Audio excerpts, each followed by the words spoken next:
Hi guys, welcome back to Mama SOJ vlog. How you guys doing? If you are new here, you are welcome, and if you are a returning subscriber, God bless you. As you always come back to watch my video, my people no be smart, you know. And I know some different news now they land for my table, and as the news they come, that's why they carry and call you to come share with her.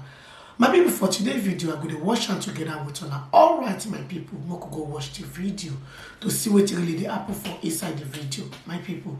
So this when some people were beginning at the time to engage in what is called a whispering campaign about the possibility of an interim government. But what has now happened is that we had elections February 25 and also March 18.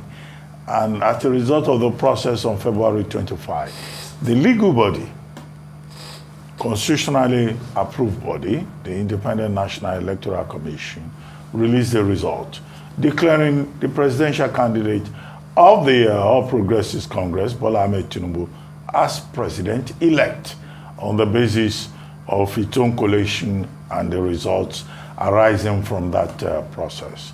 What the law provides for is for people who are aggrieved to go to the Presidential Election Tribunal, which has happened, with 4 political parties going to that tribunal. Anything outside of that is not recognized by the Constitution. Those who talk about interim national government should be reminded that that was what happened under the military government, the Babangida administration creating an interim national government that lasted a total of about 83 days. And even under the military, that was declared an illegality, by the courts of law. So to talk about an interim national government at this time would, as the Department of State Security is arguing, would be a piece of illegality, would be unconstitutional, will amount, to use the phrase of the Department of State Security, to subversion. Or, as they went further, will amount to treasonable felony. The Department of State Security, speaking through Dr. Peter Afunaya, who is the spokesperson of that agency of government, says it will not fold its arms, that persons who are trying to subvert the democratic process will be brought to book, and that the Department of State Security will not hesitate to go after those persons that this agency has placed under his watch, that the agency is monitoring. So that's a very clear message from the Department of State Security. However, there have been reactions. The reactions first from the APC, which naturally, speaking through Idris, the Deputy Publicity Secretary spokesman, strategic spokesman, saying that, look, he as Idris, speaking for the party, will encourage the Department of State Security to go ahead and arrest anybody. The PDP also, speaking through Abdullahi, also a spokesperson of the party, has also said, yes, the Department of State Security should go against anybody who is introducing, arguing, recommending subversion in whatever form. The only party that is a bit critical of the intervention of the Department of State Security would seem to be the Labour Party. Speaking through Dr. Yunus Atanko, Dr. Atanko says, and I think what he says should be noted, he's not saying the DSS should not do his job, but he's saying, where was the DSS when Labour Party supporters and members were being attacked in Lagos State? When people were saying certain persons of a certain ethnic extraction should not be allowed to vote. That, okay, so why is the Department of State Security waking up just now to say, some people are trying to subvert the May 29 inauguration process? I think the Department of State Security should take special notice of that lie, because it's a question of saying the Department of State Security cannot choose and pick when it wants to be proactive, when it wants to act.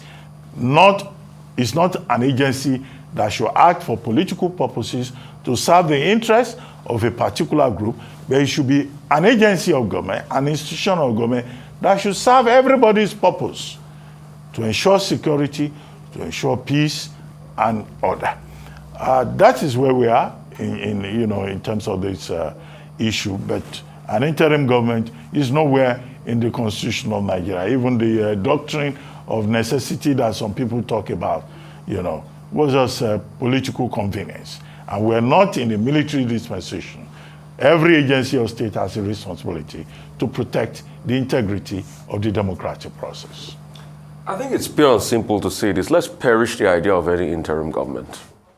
We cannot go back to the June 12 days. We all know what happened to Nigeria that time. We all know how we became even an international pariah. We all saw the effect of what it did to the image of Nigeria. And the court of law said, no, it is an illegality. It shouldn't have even happened then. We can't go back to those days. That's number one. Number two, in reading the DSS statement, yes, the DSS have looked at it, seen it, identified the plot, but, they said three things. That some people will go to the court to go get some injunctions. To a large extent, I feel people have a right to go to court. Is it that the DSS does not trust the judicial process? It says getting frivolous injunctions. I want them to expatiate further on that. It said in protest, people will force, protest in such a way that it will cause chaos across the country and there will be a declaration of this. No. People have a right to peaceful protest. And across party lines, everybody has been protesting. We saw APC protesters in Abuja called the Natives, protesting in support of Bola Ahmed Tinubu and saying, oh, the mandate is theirs. Even saying further that, hey, people should also congratulate the candidates. We've seen Labour Party members. We've seen PDP protesting across the country. This is a constitutional right for people to be able to protest peacefully.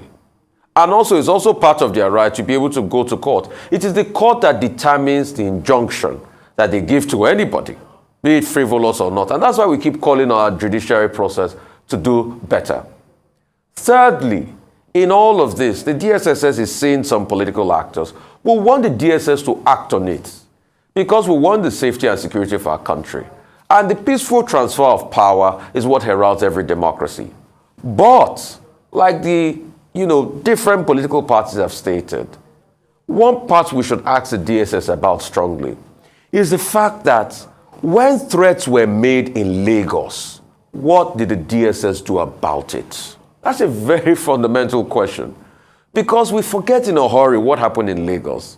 MC Oluomo made threats and those threats came to be. They were not just empty threats.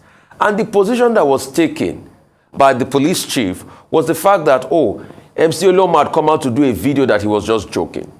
But apart from that video, that we should take it as a joke, that he was just joking with Mama Chukwudi. But apart from that video, let's not forget that there was widespread violence as threatened hitherto in the video. So the question is, the DSS should be holistic enough to be able to, look at all political parties and make its own judgments. It should not be seen as picking and choosing. We should say that and restate that boldly. Because I've also been seeing some level of triumphalism. Hitherto, the DSS picked up somebody when a message on coup was put out there. And that same person is now saying that, when I said it that time, they said, they vilified me of some sort. But now they see that I was saying the truth, that I saw it and all of that.